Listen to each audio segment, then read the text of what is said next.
세계인들이 그 권위를 인정하는 상이 노벨상입니다.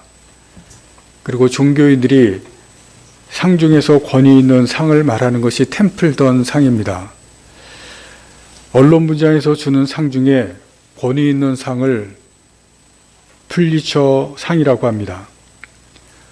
또 과학자들은 자기 논문이 과학 학술지인 네이처에 실리는 것을 실력 있는 그러한 논문이라고 인정을 합니다. 영화인들은 아시는 것처럼 아카데미 상을 수상하면 가장 영광으로 생각을 하는데, 아시는 것처럼 기생충이 4개의 상을 받았습니다. 방탄소년단은 별들의 전쟁이라고 하는 빌보드 싱글 차트에서 1위를 했습니다. 한국인으로서는 처음으로 1위를 함으로 말미암아 전 세계에서 이 방탄소년단에 열광을 하고 있습니다. 어떤 기관이 주는 상을 받거나 잡지에 실리거나 또 발표해서 1위를 하게 되면 전 세계인들이 그 사람이나 단체를 인정합니다. 왜냐하면 상을 주거나 발표를 하는 그 기관이나 단체, 거기에 대한 공정성과 권위를 인정하기 때문에 그렇습니다. 제가 대학교 3학년 정도로 기억을 하는데, 분석 철학이라고 하는 그 처음 듣는 그 과목을 듣게 되었습니다. 과목을 담당한 교수님이 들어와서 처음 하시는 말씀이, 나도 이거는 잘 모릅니다. 그렇게 말하자 학생들이 다 웃었습니다. 교수님은 당시에 교무처장으로 학교 일이 너무나 바쁘기 때문에 처음 한국에 소개된 그 분석 철학이라는 그 과목에 대해서 자기도 잘 모르겠거니와 공부할 시간도 없다는 겁니다. 그래서 나도 잘 모른다. 너무나 솔직하고 당당하게 말씀하셔서 학생들이 그 교수님을 좋아했습니다. 근데 교수님 말씀과 달리 아는 것도 많으시고 아주 쉽게 학생들에게 설명해주고 가르쳐 주었습니다. 그래서 그 과목이 아직도 기억에 많이 남습니다. 분석 철학은 비트겐슈타인이라고 하는 철학자가 만들었습니다. 처음 시작을 했습니다. 이 비트겐슈타인이 이런 말을 했습니다. 진정한 권위에는 복종해야 한다. 비트겐슈타인처럼 사람들이 인정하는 그러한 권위, 거기에는 사람들이 복종하게 되어 있습니다. 그래서 앞에서 말씀드린 것처럼 여러 분야에서 인정하는 그러한 상, 여러 분야에서 사람들이 인정하는 그러한 부분은 세계 모든 사람들이 다 인정해 줍니다. 공정하기 때문에 그 상을 받거나 거기에서 발표한 그러한 부분은 사람들이 그 가치 그리고 그 실력 다 인정해 줍니다. 말을 안 해도 사람들이 거기에 대해서는 그렇다고 다 따르게 됩니다. 왜냐하면 진정한 권위는 정신적인 것이고 폭력이나 위협이나 억압이 없습니다. 하지만 이것이 변질되면 거기에 물리적인 권력이나 또 권력을 행사하는 위협이나 폭력이 있게 됩니다.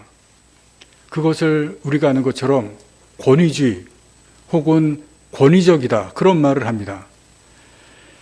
진정한 권위는 어떤 분야에서 인정을 받게 되고 또 영향력을 행사할 수 있는 능력입니다.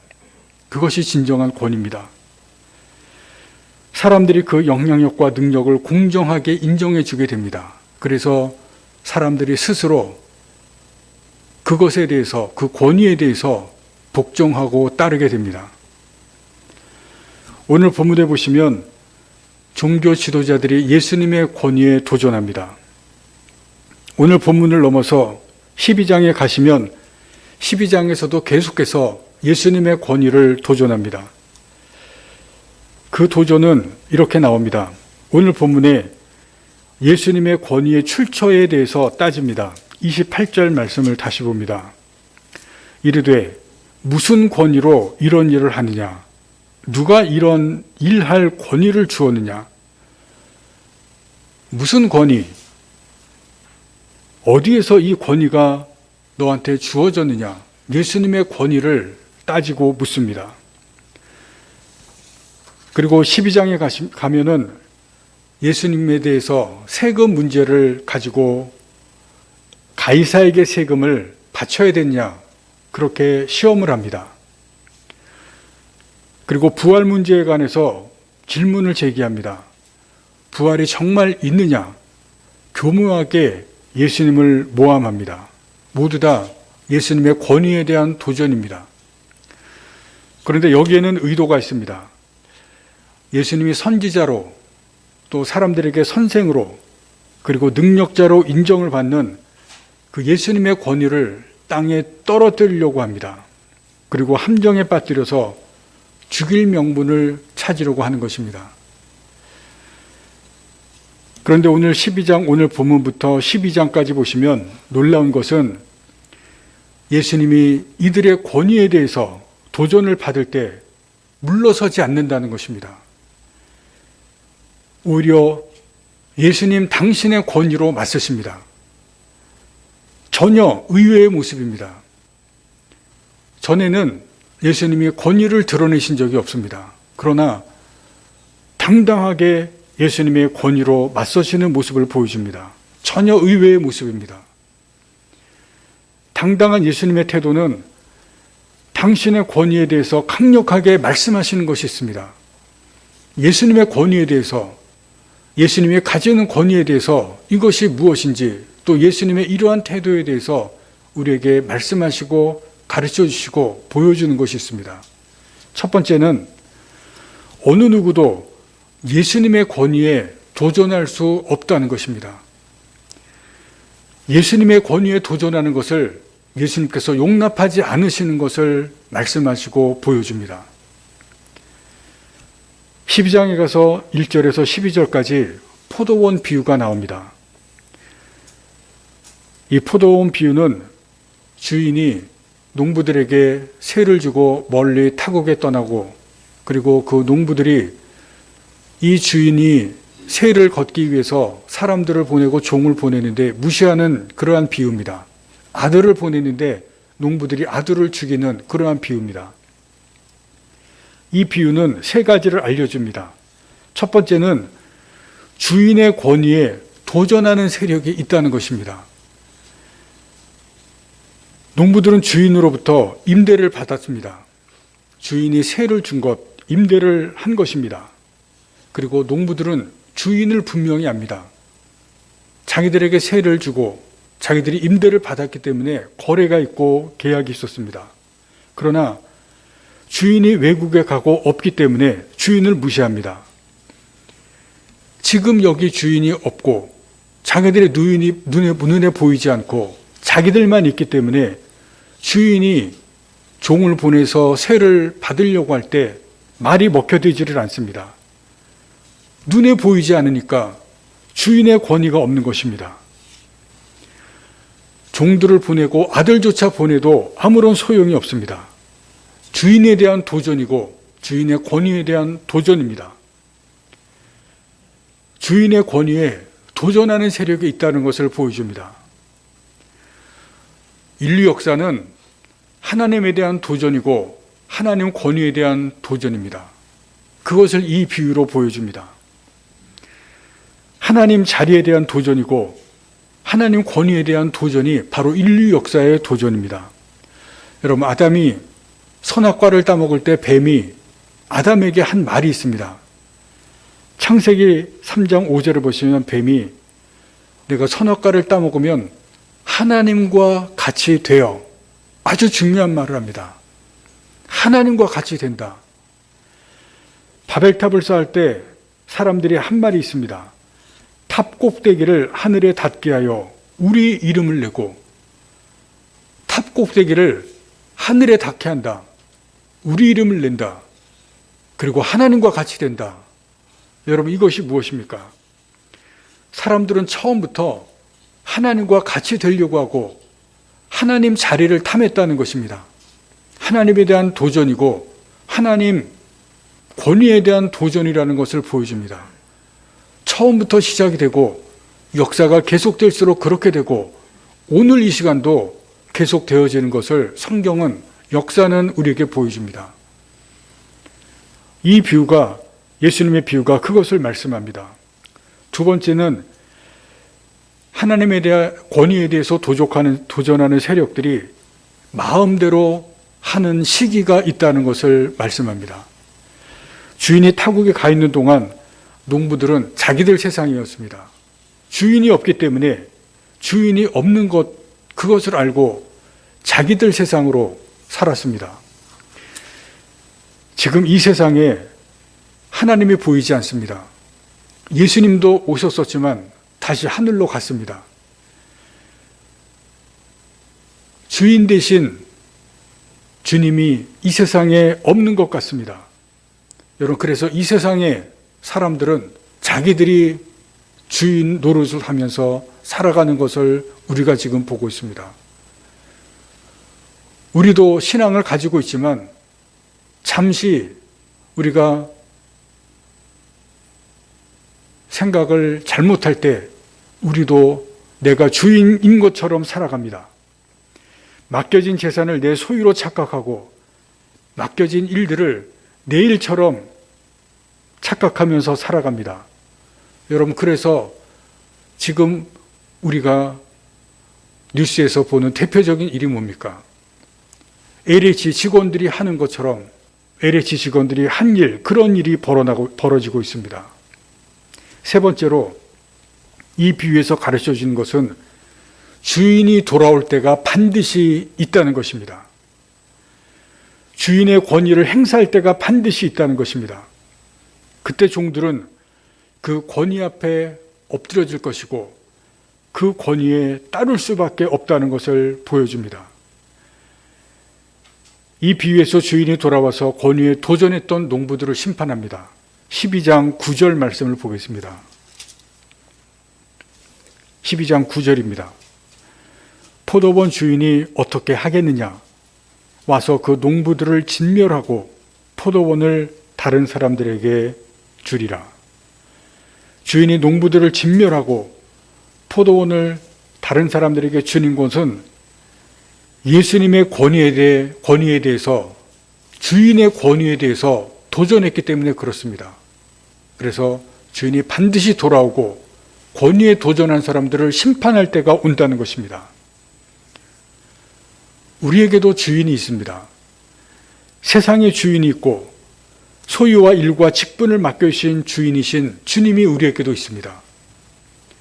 그 주인의 권위 앞에서 각자 행한 일을 심판받을 때가 반드시 있습니다. 주인이 그것을 계산하고 회개할 때 그때가 반드시 있다는 것을 가르쳐 주십니다. 이 비유는 예수님의 권위는 그 어느 누구도 도전할 수 없다는 것을 분명하게 우리에게 말씀하고 있습니다.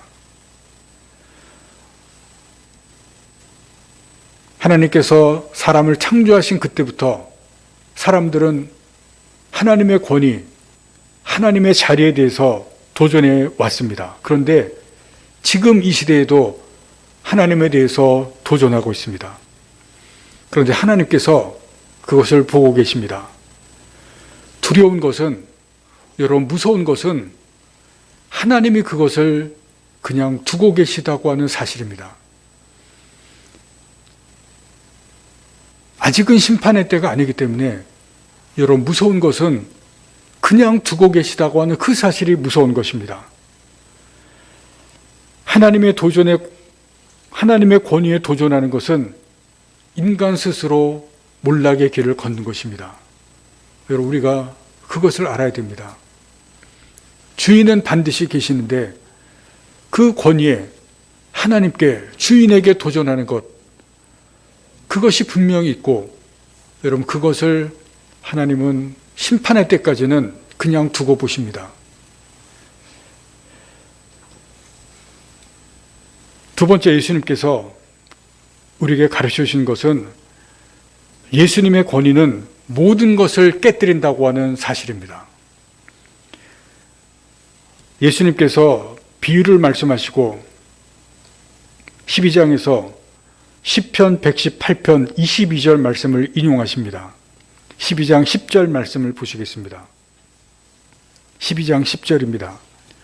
너희가 성경에 건축자들이 버린 돌이 모퉁이의 머릿돌이 되었나니 하시는 말씀을 합니다. 건축자들이 버린 돌이 모퉁이 머릿돌이 되었다. 예수님은 하나님의 아들 메시아 주님으로 이 땅에 오셨습니다. 그러나 버린 돌이 되었다고 말씀합니다. 사람들에게 버려져서 죄수의 형틀인 십자가에서 죽임당했습니다. 그런데 그 버린 돌이 모퉁이 돌이 되었다고 분명히 말씀합니다. 모퉁이 돌, 건축물의 기초가 되는 부분입니다. 마가복음에는 기록 없지만은 누가복음 20장 18절에는 의미심장한 말씀이 있습니다. 누가복음 20장 18절 말씀을 다 같이 함께 찾아보시겠습니다. 누가복음 20장 18절입니다.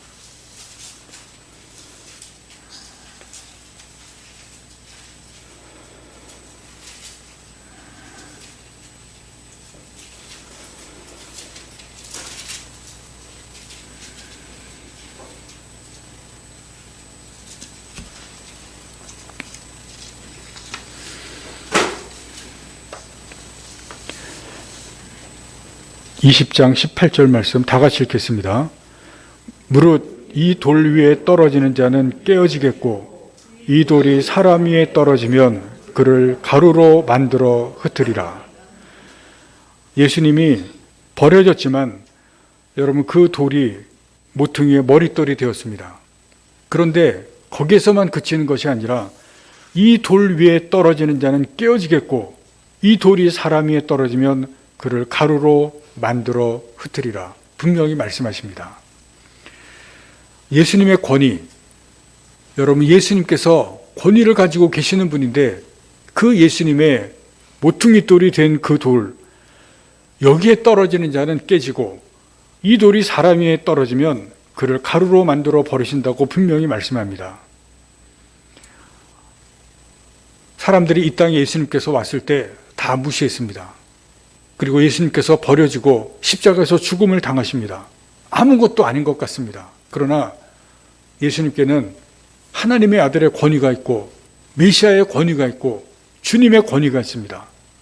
그래서 그 권위, 여기에 떨어지면 다 깨지고 이 예수님의 권위를 가진 이 예수님께서 사람 위에 떨어지면 그를 가루로 만들어 흩으신다고 분명히 말씀합니다. 이 시대는 권위에 도전하는 그러한 시대를 넘어서 권위가 다 상실되어져 가는 시대입니다. 근현대는 권위에 도전했습니다. 그러나 포스트 모던 시대, 현대 이후의 시대는 권위가 땅에 떨어진 시대입니다. 여러분 지금 이 시대의 권위가 어떻게 됩니까? 젊은이들은 모든 권위를 다 도전하고 모든 권위를 다 땅에 떨어뜨리고 있습니다. 깨뜨리고 부서뜨립니다. 학교에서는 교사의 권위가, 법정에서는 판사들의 권위가, 심지어 대통령의 권위, 가정에서는 부모의 권위 다 무너졌습니다. 요즘 젊은이들이 싫어하는 것이 뭡니까? 라떼커피 아닙니까? 그러나 예수님을 보시면 권위를 포기하지 않으십니다. 종교주 지도자들이 예수님의 권위를 가지고 싫다고 도전하지만 절대 포기하지 않으십니다. 오히려 능력을 통해서 권위를 나타내시고 말씀을 통해서 권위를 세워가셨습니다. 메시아의 권위, 하나님의 아들의 권위를 보여주십니다. 도저히 고칠 수 없는 자들을 고치시고 죽은 자를 살리셨습니다. 자연을 거스르는 기적을 행하셨습니다. 왜 그러십니까? 사람을 불쌍히 여기셨기 때문에 그러시기도 하셨지만 동시에 하나님의 아들과 메시아의 권위를 나타내시기 위해서 그렇게 하십니다. 그리고 그 권위에 도전하면 깨뜨리십니다. 이 권위에 도전하는 사람을 가루로 만들어 버리시겠다고 말씀합니다. 여러분, 한국교회가 정말 많이 욕을 먹고 있습니다. 지난주에 보신 것처럼 예수님께서 성전에 세속화된 그러한 부분들을 청소하셨습니다. 예수님은 교회를 욕하는 세상 사람들을 깨뜨리시기 전에 이런 더러운 교회를 먼저 깨뜨리실 것입니다. 목사들, 교회 지도자들이 바뀌지 않는다면 예수님이 그 권위로 철저하게 깨뜨리실 날이 올 것입니다. 성도들도 바뀌지 않는다면 마찬가지일 것입니다. 교회 역사가 그런 것을 보여줍니다. 우리가 그 대상이 되지 않을까 여러분 두렵습니다. 그렇게 되지 않도록 우리가 정신을 차리고 깨어서 기도하면서 우리가 주님 앞에서 바로 서야 될 것입니다. 세 번째, 오늘 본문은 우리가 해야 될 것을 가르쳐 주시고 우리가 무엇을 해야 될지를 말씀합니다. 그것이 무엇이냐면 예수님의 권위를 인정하라는 것입니다. 주님의 권위를 인정해야 된다는 것을 말씀합니다. 메시아는 그리스도입니다. 그 주 되심을 인정해야 됩니다. 어떻게 인정합니까? 예수님의 주 되심을 인정한다는 것이 무엇입니까? 하박국 2장 14절 말씀입니다. 이는 물이 바다를 덮음같이 하나님의 영광을 인정하는 것이 세상에 가득함이니라. 구약시대 하나님께서 바라시는 것이 있었습니다. 하나님의 영광을 인정하는 것이 세상에 가득하기를 바랐습니다. 하나님의 영광은 하나님의 하나님 되심입니다. 하나님을 섬기는 것, 온전히 섬기는 것, 그래서 하나님을 하나님 되게 하시는 것, 그것을 인정하는 것이 세상에 가득하기를 원하셨습니다. 신약시대는 예수님의 주 되심을 인정하는 것이 세상에 가득하기를 원하십니다. 여러분, 그런데 물이 바다를 덮음같이 했다고 말씀합니다. 물이 바다를 덮음 같다고 했습니다. 물이 바다를 덮음 같다고 하는 이 표현이 무슨 말입니까? 물이 바다를 이룰 때 여러분 거기에는 틈이 없습니다. 물이 틈이 생기면 그 틈을 반드시 물은 찾아서 들어갑니다. 전혀 빈틈을 주지 않습니다. 물이라고 하는 것은 모든 빈 곳을 찾아서 들어갑니다. 우리가 예수님을 주 되심을 인정한다면 내 삶의 전 영역에서 남겨두는 부분이 없어야 합니다. 주 되심을 인정하면서 틈이 없어야 된다는 것입니다. 바다를 이룬다는 것은 완전히 채운다는 것입니다. 완전함입니다. 여기는 예수님께서 다스려 주셔서 되는 부분이라 주 되심을 인정하지만 미안하지만 이 부분은 제가 하겠습니다. 그럴 수 없다는 것입니다. 그것은 예수님의 주 되심을 인정하는 것이 아닙니다. 홍수가 나서 물이 침투해 들어오면 집안 곳곳이 다 잠깁니다. 2011년 일본의 쓰나미가 덮쳐온 것 여러분 기억하실 것입니다. 어제 일본에 지진이 났는데 바로 그곳에서 지진이 또다시 일어났습니다. 2011년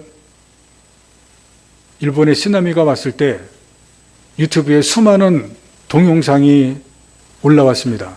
제가 그때 많은 동영상들을 보고 또 보고 수없이 그 쓰나미 동영상들을 본 적이 있습니다. 제가 그때 꼭 보고 싶은 것들, 잊지 말아야 할 것들 때문에 수많은 동영상들을, 쓰나미 동영상들을 찾아본 일이 있었습니다. 그 장면들을 보면서 제가 한 가지 깨달은 것이 있습니다. 물은 사정을 봐주지 않는다는 것입니다. 절대로 사정을 봐주지 않습니다. 정말 쓰나미가 빠른 속도로 지나갑니다. 빠른 속도로 몰려옵니다. 모든 것을 침투하고 삼켜버립니다. 다 침투합니다. 빈 공간이 없습니다. 틈이 없습니다. 그리고 남겨두지 않고 다 덮칩니다. 예수님의 주 되심을 인정하려면 물이 덮는 것 같아야 됩니다. 그 말씀을 하박국 2장 14절에서 합니다. 바다와 같이 모든 것을 남겨두지 않고 덮음같이 내 삶의 전 영역에서 예수님의 주 되심을 인정하라는 것입니다. 우리는 삶을 산다고 합니다. 그때 삶을 하나의 덩어리 전체로 생각합니다. 하지만 자세히 들여다보면 그렇지가 않습니다. 삶을 나누고 있고 영역을 나누고 있습니다. 여러분, 우리의 삶이라고 하는 것은 하나가 아니라, 덩어리가 아니라, 전체가 아니라 영역, 부분 나뉘어져 있습니다. 우리가 그렇게 나누고 있습니다. 자녀들 영역, 남편과 아내의 영역, 친척과 친척들 영역, 이것을 합하면 가족의 영역이라고 말합니다. 관계의 영역이 있습니다. 친구들, 동료들, 모임들, 성도들. 경제 영역은 돈에 관련되지만 그것도 자세히 보면 그 안에 또 여러 가지 영역을 또 나누어 볼 수가 있습니다. 그 외에도 건강, 신앙, 문화, 오락, 여러 가지 영역이 있습니다. 그리고 나만의 영역도 있습니다.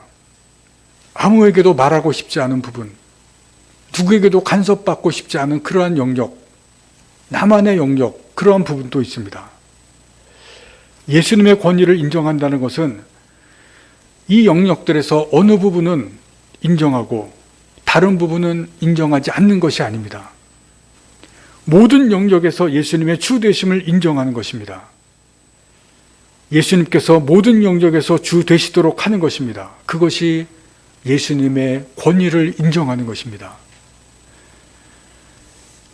아브라함은 하나님께서 나타나셔서 내 고향 친척 아비집을 떠나라고 했을 때 과감하게 결단하고 떠났습니다. 하나님의 권위를 인정한 것입니다. 내 삶의 주 되심을 인정하고 모든 것을 버리고 떠났기 때문입니다. 새로운 세계로 나갔고 새로운 삶을 산 것입니다. 그러나 그 다음에 아브라함을 보면 삶의 영역을 나누는 것을 보여줍니다. 하나님을 분명히 믿음에도 불구하고 하나님을 인정하는 영역과 그렇지 않은 영역이 아브라함의 삶에 있습니다. 조카 롯과 땅을 선택할 때 선택권을 조카에게 줍니다. 하나님을 인정한 것입니다. 자기는 어디로 가도 하나님께서 함께 하심을 믿었습니다. 어느 영역에나 하나님께서 함께 하심을 그때 믿고 하나님의 권위를 인정했습니다. 여러분, 하지만 아내의 문제에서는 하나님을 인정하지 않았습니다. 아브라함이 자기 아내를 2번이나 누이라고 속였습니다. 애굽 땅, 그리고 그랄 땅으로 갈 때입니다. 그 지역의 왕들이 자기 아내를 뺏을까 두려워서 거짓말합니다. 여러분, 왜 그랬습니까? 하나님을 인정하지 않았기 때문에 그렇습니다. 애굽 땅에서도 그랄 땅에서도 하나님께서 지배하시고 하나님께서 그곳에서 다스리심을 인정하지 않았기 때문에 그렇습니다. 하나님의 권위를 인정하지 않은 것입니다. 아들 문제도 마찬가지입니다. 하나님께서 아들을 주시겠다고 했는데 하나님을 인정하지 않았습니다. 아내와 자기 상황을 봤습니다. 자기는 나이가 많고 아내는 월경이 끝났습니다. 절대 불가능한 상황에서도 하나님께서 하실 수 없다고, 절대 불가능한 상황에서는 하나님께서도 하실 수 없다고 판단했습니다. 하나님도 하실 수 없다는 것, 하나님을 인정하지 않은 것입니다. 여러분, 잘 보시기 바랍니다. 아브라함은 믿음의 다른 영역에서는 하나님을 인정했지만, 그러나 아내 문제와 아들 문제에서는 하나님을 인정하지 않았습니다. 우리가 예수님의 주 되심을 인정하지 않는다는 것은 삶 전체에서 예수님의 주 되심을 부인한다는 것이 아닙니다. 예수님을 믿는 것도 많고 신앙생활 하는 것도 맞습니다. 그러나 어떤 영역에서 어떤 문제에서 주님을 인정하지 않는 것입니다. 그리고 거기에서는 내가 하고 내가 주인이 되는 것입니다. 예수님의 주 되심을 인정한다면 물이 바다를 덮은 것 같다는 것입니다. 내 삶의 전 영역에서 주 되심을 인정해야 됩니다. 예수님이 전 영역에서 다스리시고 주관하시도록 해야 됩니다. 자녀를 위해서 기도합니까? 자녀의 모든 영역에서 하나님을 인정해야 됩니다. 가정을 위해서 기도합니까? 가정의 모든 영역에서 하나님을 인정하라고 말씀하십니다.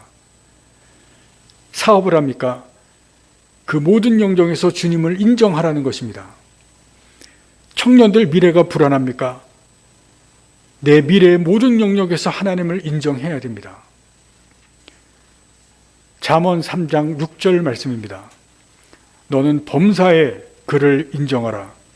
그리하면 내 길을 지도하시리라. 범사, 모든 일입니다. 모든 일에서 인정하라고 하셨습니다. 그러면 범사의 모든 일에서 길을 지도하시겠다고, 인도하시겠다고 말씀합니다. 여러분, 그런데 어느 영역만, 어느 부분에서만 하나님을 인정한다면 하나님은 그 부분에서만 하나님께서 길을 지도하실 것입니다. 모든 영역에서 주님의 주 되심을 인정하시기를 바랍니다. 예수님의 권위를 모든 영역에서 인정하시기를 바랍니다. 그리고 모든 길을 지도받으시기를 바랍니다. 하나님께서 우리가 그렇게 하시기를 바랍니다. 물이 바다를 덮은 같이 모든 영역에서 하나님의 권위와 주님을 인정하시는 여러분이 되시기를 간절히 바랍니다. 기도하시겠습니다.